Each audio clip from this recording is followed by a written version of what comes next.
দেশের প্রখ্যাত কিডনি বিশেষজ্ঞ ডাক্তার কামরুল ইসলামের নাম দিয়ে অনলাইনে প্রতারণা করছে একটি চক্র। বিভিন্ন ফেসবুক পেজে যৌন রোগের ওষুধ বিক্রি করে এরই মধ্যে লাখ লাখ টাকা হাতিয়ে নিয়েছে তারা। মামলা দায়ের করেছেন ভুক্তভোগী চিকিৎসক। তবে এখনও অপরাধীদের কাউকে আটক করতে পারেনি আইনশৃঙ্খলা বাহিনী। আইনি প্রতিকার চেয়ে অনলাইনে যে কোনো ওষুধ না কেনার পরামর্শ দেন ডাক্তার কামরুল ইসলাম। তবে গ্রাহকদের কেউ প্রতারিত হলে আইনি ব্যবস্থা নেওয়ার সুযোগ আছে, জানান ভোক্তা অধিদপ্তরের কর্মকর্তারা। ভোগান্তি ভুলে চলে আসুন রিগালে। ওয়ারেন্টি সহ স্টাইলিশ কালেকশন নিয়ে রেডি রিগাল ফার্নিচার। ডাক্তার কামরুল ইসলাম বিনা পারিশ্রমিকে প্রায় 2000 কিডনি প্রতিস্থাপনের অনন্য রেকর্ডের মালিক। চিকিৎসা শাস্ত্রে এমন অসাধারণ অবদানের স্বীকৃতি হিসেবে পেয়েছেন স্বাধীনতা পদক।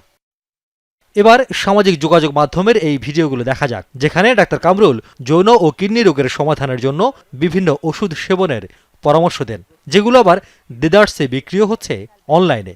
অথচ এর সঙ্গে কোনো সম্পর্কই নেই ডাক্তার কামরুল ইসলামের। গেল কদিন ধরে নানা নামে খোলা এমন ফেসবুক পেজে কৃত্রিম বুদ্ধিমত্তার সাহায্যে তার বক্তব্য সংযোজিত করে মানুষকে প্রতারণা করে আসছে একটি চক্র। তারা কিন্তু একটা নাম্বার দিচ্ছে, নিচে নাম্বারে যখন যোগাযোগ করে রোগীরা বলে যে আমি কামরুল স্যারের অফিস থেকে বলছি। এই ধরনের একটা প্রতারণা চক্র বেশ কিছুদিন, প্রায় মনে হয় মাসখানেক ধরে এরা এই কাজটা চালিয়ে যাচ্ছে। অন্য সোর্স থেকে এটাকে ভেরিফিকেশন করা দরকার। আর আমার ভিডিও দেখতেছেন, আমারও একটা ফেসবুকের পেজ থাকে, ভেরিফাইড পেজ। সেই ভেরিফাইড পেজে ওই কন্টেন্টটা, ওই ভিডিওটা ওখানে আছে কিনা, যদি থাকে একই কথা, তাহলে পরে এটা গ্রহণ করবে। একই কথা নয়, তাহলে গ্রহণ করা ঠিক না। অনলাইন প্রতারণায় জড়িতদের বিরুদ্ধে ব্যবস্থা নিতে মামলা করেছেন ডাক্তার কামরুল ইসলাম। মামলাটি বর্তমানে তদন্ত করছে ঢাকা মহানগর গোয়েন্দা পুলিশের সাইবার সিকিউরিটি বিভাগ। অভিযোগ দিয়েছেন ওষুধ প্রশাসন এবং ভোক্তা অধিকার সংরক্ষণ অধিদপ্তরে। তবে এখন পর্যন্ত কাউকে শনাক্ত করতে না পারলেও যশোর অঞ্চলের একটি চক্র এমন প্রতারণায় চালিয়ে যাচ্ছে বলে প্রাথমিকভাবে জানা গেছে। আমাদের কাছে যে অভিযোগগুলো আসে, মানে বিশেষ করে অনলাইনের ক্ষেত্রে ম্যাক্সিমাম অভিযোগগুলোতে আসলে নাম ঠিকানা থাকে না। অনলাইন বলতে আপনার ফেসবুক পেজ বা মানে অ্যাপ কমার্স এবং আপনার ওয়েবসাইট ভিত্তিক কমার্স। তো এখানে কী হয় যে অভিযোগ করে, কিন্তু যে প্রতিষ্ঠান থেকে তারা মানে পণ্যটা ক্রয় করেছে, সেক্ষেত্রে আমাদের কাছে তাদের নাম ঠিকানা থাকে না। এই জন্য আমরা কোনো ব্যবস্থা নিতে পারি না। ওষুধের মতো গুরুত্বপূর্ণ জিনিস অনলাইনে না কেনার পরামর্শ ডাক্তার কামরুল ইসলামের। আর ভোক্তা অধিকারের কর্মকর্তারা বলছেন, প্রতারণা থেকে বাঁচতে হলে ভোক্তাকে আগে নিশ্চিত করতে হবে নিজের সুরক্ষা।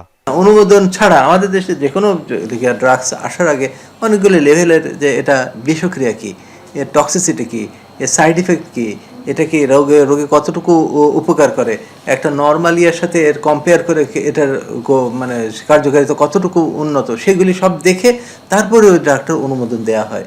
আমাদের দেশে যে ওষুধ প্রশাসন অধিদপ্তর রয়েছে, তারাই এই কাজটা করে থাকেন। প্রত্যেকটা ওষুধে কিন্তু দিয়ে একটা নাম্বার থাকে, কাজে ওষুধ যে ফাইল যেটাই দেখ না কেন, একটা সেটা অনুমোদিত কোনো কোম্পানির তৈরি কেনা। অনুমোদিত কোম্পানি হলে সাধারণত অনুমোদনকৃত ওষুধ ছাড়া তারা বানায় না। অ্যাপ কমার্স হোক বা ওয়েবসাইট ভিত্তিক যে মানে আছে, এক্ষেত্রেও দেখে শুনে কিনবে। যেমন অনেক প্রতিষ্ঠান নামই নাই, একটা মোবাইল নাম্বার দিয়ে দেখেছে একটা ই কমার্সের ফেসবুক পেজ দিয়ে তারা বিজনেস করতেছে। তো সেক্ষেত্রে সেই বিষয়গুলোতে কেনাকাটার ক্ষেত্রে একটু সচেতন হলে ভোক্তারাই পারে তাদের নিজেদের প্রতারণার হাত থেকে বাঁচাইতে। গেল 3 দিনে অনলাইন প্রতারণার অন্তত 400 অভিযোগ জমা পড়েছে বলে জানিয়েছে ভোক্তা অধিকার। রিয়াজ রায়হান, যমুনা নিউজ, ঢাকা।